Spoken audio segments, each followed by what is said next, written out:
Speaking of Semana Santa, ito na nga dahil nga kahapon Palm Sunday, hudyat na nga po yan ang papasok ng Semana Santa. At dahil nga Semana Santa, for sure po dadagsan na naman ang mga tao na pupunta sa kanilang mga probinsya. Kaya naman kabi-kabila na rin ang inspeksyon ng Land Transportation Office sa mga bus terminals. At para po alamin informasyon dyan, makasama natin this morning ating very special guest mula po sa LTO, spokesperson po si Jason Salvador. Good morning po, sir. Good morning, sir. Good morning. Thank you for inviting us and giving us the opportunity. Alright. Sir, ito po, for the past week, syempre pinag-uusapan natin yung mga mangyayari nga dahil Semana Santa. Alam natin na mga boss natin dumadating siya, may nakasama kami tungkol mula sa DOTC, MMDA, LTFRB, yung mga Oplan Exodus, itong mga Oplan MAS na ginagawa nila. Para naman po sa panig ng LTO, ano naman po ang ating kumbaga yung plan of action natin ngayong Semana Santa? Well, since last week pa, in-launch na ng DOTC yung Oplan Ligtas Biyahe, Semana Santa 2014. Lahat ng mga agencies attached sa DOTC like land, air, rail, and water, talaga naka-heightened alert na kasi alam natin na medyo marami talaga ang dadagsa sa kanilang mga probinsya bukod sa bakasyon ng ating mga estudyante ay ito lang yung pagkakataon ng ating mga kababayan upang umuwi sa kanilang probinsya, magnilay-nilay, magpahinga at magbakasyon. Kaya kami sa LTO, since last week, nag-i-inspection na tayo ng iba't ibang bus terminals, iba't ibang bus garages upang matignan kung up to par yung mga buses na babiyahin. Kasi alam natin ngayon, sunod-sunod yung mga biyahe, titignan natin kung roadworthy talaga sila. Bukod dito, tinitignan din natin yung mga permits nila, mga licenses nila, mga registrations, and more importantly, yung kalagayan ng driver. Kasi alam natin, mahahaba yung biyahe. Tignan natin kung physically, kaya niya ba yung biyaheng mahahaba, meron ba siyang karir. And so far, okay naman nakikita natin. Kaya lang, meron din tayong mga nasisita na kulang sa konting accessories like medyo upod na yung gulong, busted headlights. So ang ginagawa natin, ginaground natin ito, hindi natin sila pinapalis until makorek nila yung kanilang mga depekto. Pero sir, tanungin na rin natin kung kamusta po. I believe nagkaroon po kayo ng public consultation regarding dun sa increase ng fines and penalties. Yes, oo. Since last week, kasi nga nakikita natin, magmula pa nung nakaraan taon, marami na tayong mga aksidente, violations at kung ano, minabuti ng pamunuan ng DOTC na magkaroon ng increase in fines and penalties for public safety and to ensure that there is discipline on the roads. Kaya since last week, I've been to Cebu and Davao to do the public consultations. And today, it will be the culminating activity dito sa LTO Central Office. Iniimbitahan natin dito lahat ng mga public transport groups, lahat ng stakeholders, drivers, operators, commuters, upang makilhok at mapakinggan natin kung ano yung mga suggestion nila, komentaryo nila dito sa ating pinopropose na fines and penalties. Pero kamusta naman po yung status? Sa tingin niyo ba may magiging problema or may mga aalma? Well, of course, yung mga transport groups natin, yung mga drivers, medyo natataasan sila, dun sa mga bagong fines and penalties.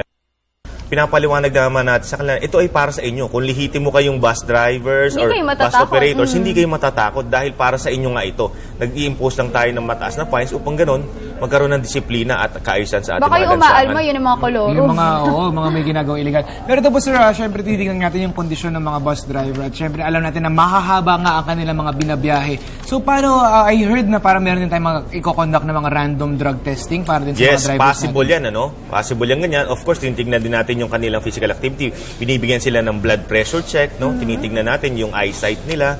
Kasi alam mo, sa ganitong panahon, gustong naunawaan natin na gustong-gusto nila maghanap buhay. So maybe they are working beyond their capacity, beyond the 8-hour capacity. Kasi ayon sa pagsasanay, dapat kung nagmamaneho ka, at least hanggang 3 to 4 hours straight lang yan. And then after that, pahinga naman. Kasi bababa na rito yung reflexes mo, yung thinking mo. Yes. Kaya dapat, bukod sa physically fit yung driver, kailangan may karelyebo siya.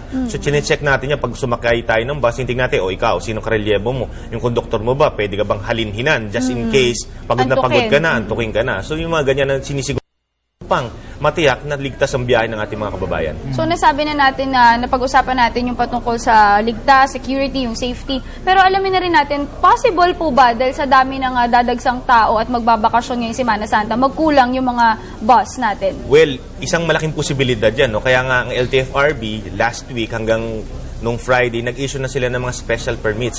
If I'm not mistaken, they've issued almost 600 special permits. Bukod pa ito sa mga regular na bumabiyahe to augment the fleet. Kasi alam natin marami talagang bumabiyahe. In fact, kanina umaga, nag-inspect yung mga tao natin sa Araneta Bus Terminal. May kakulangan na talaga sa mga bus at dumadami na yung taong naghihintay sa kanilang mga biyahe. And then sir, ito naman po syempre ngayon nag-inspection na nga kayo, nagsimula na kayo. Pero syempre, ina-expect natin, siguro by tomorrow or by Wednesday, talagang dadagsa na nga ang mga tao. So, paano meron pa tayong mga help desk na pwedeng lapitan sa mga bus terminals natin? Yes, expected talaga natin yan, Sandro. No? By Tuesday and Wednesday, ito talaga yung peak ng pagbiyahe ng ating mga kababayan. Kasi yung iba, bukas pala makakapag-leave sa kanilang mga trabaho at Wednesday. Well, marami tayong help desk no, sa mga bus terminals. Not kundi sa iba't ibang choke points sa mga karating na probinsya. Kasi hindi lang naman itong operasyon natin dito sa Metro Manila, kundi all around no, sa regional offices. If they incur in any situation, they can approach our help desk sa mga bus terminals and they can call our hotlines. Sa DOTC, yan ay 7890. They can call that. Sa LTO, 927-678-89. And then sa LTFRB, that's 459-2129. And meron din po tayong cellphone if they would want to text or call no, sa kanilang mga sumbong, suwestyon, or any problem. 0921-448-7777.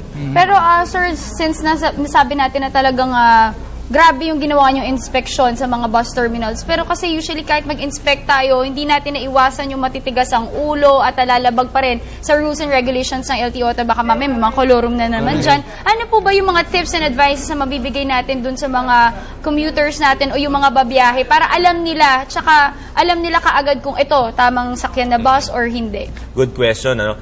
Yun nga, humihingi kami din ng tulong sa ating mga kababayan na tulungan tayo maging kasi nga sila mismo ang sasakay dito, dapat sila mismo alam nila. Una-una, tignan nila kung naka-yellow plate ba ito. Meaning, talagang pampublikong sasakyan siya. Ngayon, tignan na rin nila yung visual aspect ng bus. No? Mukha ba itong kakarag-karag? Mukha ba itong aabot sa kanyang destinasyon? So, karang na sumakay doon, Oo, baka kasi mamaya. kung sa tingin mo, medyo alanganin yung bus, ikaw mismo huwag ka na sumakay dito. Although alam mong gusto mo umuwi, pero kung kaligtasan mo naman na makokompromiso, isumbong mo kagad sa amin to para mag-ground namin siya at hindi na malagay sa alanganin yung iba pang mga babiyahe. So, tignan niya yung gulong, tignan niya yung headlight, tignan niya yung wiper, tipong magmasid-masid na rin siya. At sa ganun, tignan niya rin yung mga kapwa niya sumasakay kasi baka naman dito merong hold-upper, meron namang may sasamang loob. Pati So na maging rin mapagmatsyag. yung driver na rin. Lalo Matyagan na. niya, baka kung inaantok, Correct. kausapin niya. Kung naantok o dilat na dilat. Baka- Dilat o naka-drugs, di ba? Kasi Naka-drugs delikado yan. rin yun. Baka Oo. naman sobrang pagmamadali. Dapat maging ano rin sila, no? Paalalahanan nila yung Alerto. driver nila. Kunyari, sobrang bilis na yung pagpapatakbo. Sabi, uy, dahan-dahan lang. Makakarating din naman tayo, di ba? Pero sana sakto lang, baka naman pagkamalan na silang LTO. LTO. Well, it's their right. It's Yes. their right. Kasi dapat naman talaga pinoproteksyonan yung kanilang kalagayan. Alright. Alright, ang dami Siguro- nating natutunan, no, Sandro? Yes. Ito na lang siguro, sir, baka mga huling paalala na nga natin na yun nga, pag magre-report tayo, ano ba yung dapat nating mga numbers na pwedeng tawagan para po makatulong na rin. If we have any problems, if we would want to report anything, you can call the LTO hotline at 927-6789 or the DOTC Action 7 Center at 7890. Meron din po sa LTFRB, 459-2129, and our mobile number is 0921-448-7777. Alright, at syempre, para dun sa mga babiyahe, maging mapagmatsyag at alerto at dapat meron tayong mag-research tayo na mabuti kung ano ba yung mga dapat sakyan o hindi dahil para po yan sa ating kaligtasan. That was Mr. Jason Salvador, LTO spokesperson. Maraming salamat po. Salamat Thank po you for at your time mag-ingat this po morning. tayo. Alright, thank you, sir.